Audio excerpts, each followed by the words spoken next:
ഇതൊരു പള്ളിയുടെ അകത്തളമാണ്. ഈ പള്ളിയുടെ അകത്ത് അമുസ്ലിങ്ങൾ ഉൾപ്പെടെയുള്ള ധാരാളം പേരെ കാണുന്നുണ്ടല്ലോ. എന്താണ് സംഭവം എന്ന് നിങ്ങൾക്കറിയണ്ടേ? ഇന്ന് നീറ്റ് എക്സാം നടക്കുകയാണ്. വ്യത്യസ്ത പ്രദേശങ്ങളിൽ നിന്നും എക്സാം എഴുതാൻ വന്ന കുട്ടികളുടെ രക്ഷകർത്താക്കൾക്ക് എല്ലാ വർഷത്തെയും എന്നതുപോലെ ഈ വർഷവും എല്ലാവിധ സൗകര്യവും ഏർപ്പാട് ചെയ്തിരിക്കുകയാണ് ആലുവക്കടുത്തുള്ള ശ്രീമൂല നഗരത്തെ ഹിറ ജുമാ മസ്ജിദ്. വഴിയാത്രക്കാരനും ദാഹിച്ചു പറയുന്നവനും അഗതികളെയും അനാഥകളെയും പരിചരിക്കാനും സംരക്ഷിക്കാനും പറയുന്നതാണ് ഇസ്ലാം. ഞങ്ങൾ പഠിച്ചേക്കുന്ന അങ്ങനെയാണ്. അപ്പോൾ ആരും ഈ സമയത്ത് ദാഹിച്ച് ഞങ്ങൾക്കറിയാം ഈ ചൂടിൻ്റെ എഫക്റ്റ് അറിയാലോ. പ്രത്യേകിച്ച് നാട് വിട്ട് ഇവിടെ വന്നു കഴിയുമ്പോൾ നിങ്ങൾ അനുഭവിക്കുന്ന എന്താണ്. ഞങ്ങൾ എല്ലാ വർഷം ചെയ്യാറുള്ളതാണത്. അപ്പോൾ എത്ര പേര് എവിടെ നിന്നൊക്കെ കേരളത്തിൻ്റെ ഈ അറ്റം തുടങ്ങിയിട്ട് അങ്ങേയറ്റം വരട്ടെ, തിരുവനന്തപുരം തുടങ്ങിയിട്ട് കാസർഗോഡ് വരെ എല്ലാവരും ഇവിടെ വരുമ്പോൾ ഞങ്ങൾക്കറിയാം ഒരു ദിവസം ഇത്ര മണിക്കൂറുകൾ ഇവിടെ ചിലവഴിക്കുമ്പോൾ അതിൻ്റെ ബുദ്ധിമുട്ടുകൾ അറിഞ്ഞുകൊണ്ട് തന്നെ ഞങ്ങൾ നേരത്തെ വിട്ടിരുന്ന അതിൻ്റെ സംഘാടകരും എല്ലാം നിങ്ങൾക്ക് വേണ്ടി അറേഞ്ച് ചെയ്ത് വെച്ചാൽ അല്ലേ. നമ്മുടെ കേരളം ഇതാണ്. ഇതിനെ വിഘടിപ്പിക്കാൻ ആർക്കും സാധിക്കില്ലെന്നുള്ള ഒരു ചലഞ്ചായിരിക്കും നമ്മൾ ഏറ്റെടുക്കേണ്ടത്. ഇതൊരു മാതൃകയാണ്. ഇതാണ് കേരളം. എന്നെ സംബന്ധിച്ചോളം എനിക്കത് കൃത്യമായിട്ട് മനസ്സിലായി. ഞാൻ ഇവിടെ വന്നവർക്കൊക്കെ അതിനെ പറ്റി പറയുമായിരുന്നു.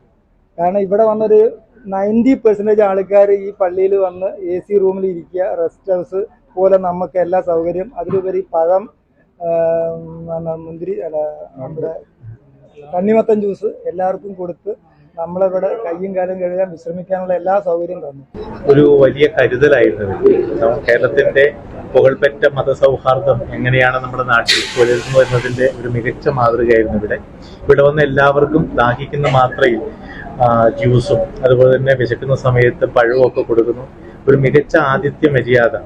അവിടെ പരീക്ഷ എഴുതാനുള്ള പ്രചോദനത്തിന് വേണ്ടി ഇവിടെ മുസ്ലിയാർ പ്രാർത്ഥിച്ചതിനും ഞങ്ങൾക്ക് അത് ഉൾക്കൊണ്ട് പ്രാർത്ഥനയിൽ പങ്കുകൊള്ളാനും, പിന്നെ ഇവിടെ ഞങ്ങൾക്ക് തന്ന രാവിലെ മുതൽ ഞങ്ങളോട് സഹകരിച്ച് ഞങ്ങൾക്ക് രാവിലെ വെള്ളം ഞങ്ങളുടെ മക്കൾക്ക് കൊടുത്തു വിട്ടേനും ഞങ്ങൾക്ക് വെള്ളം തന്ന് അതുപോലെ തന്നെ ഞങ്ങൾക്കുള്ള ഭക്ഷണങ്ങൾ തന്ന്. പക്ഷേ മുസ്ലിം പള്ളി ആരും കയറ്റാറില്ല.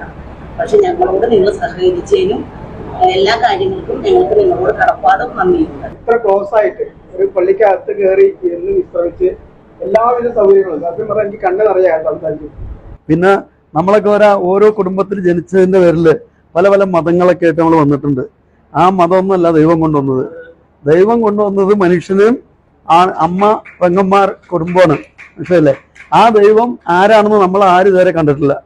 അത് ഇവിടെ ഇപ്പോൾ ഈ പള്ളിയിൽ മുഹമ്മദ് നബി അല്ല ആ ദൈവം എന്ന് ഞങ്ങൾക്ക് കുറച്ച് വിശ്വാസമുണ്ട്.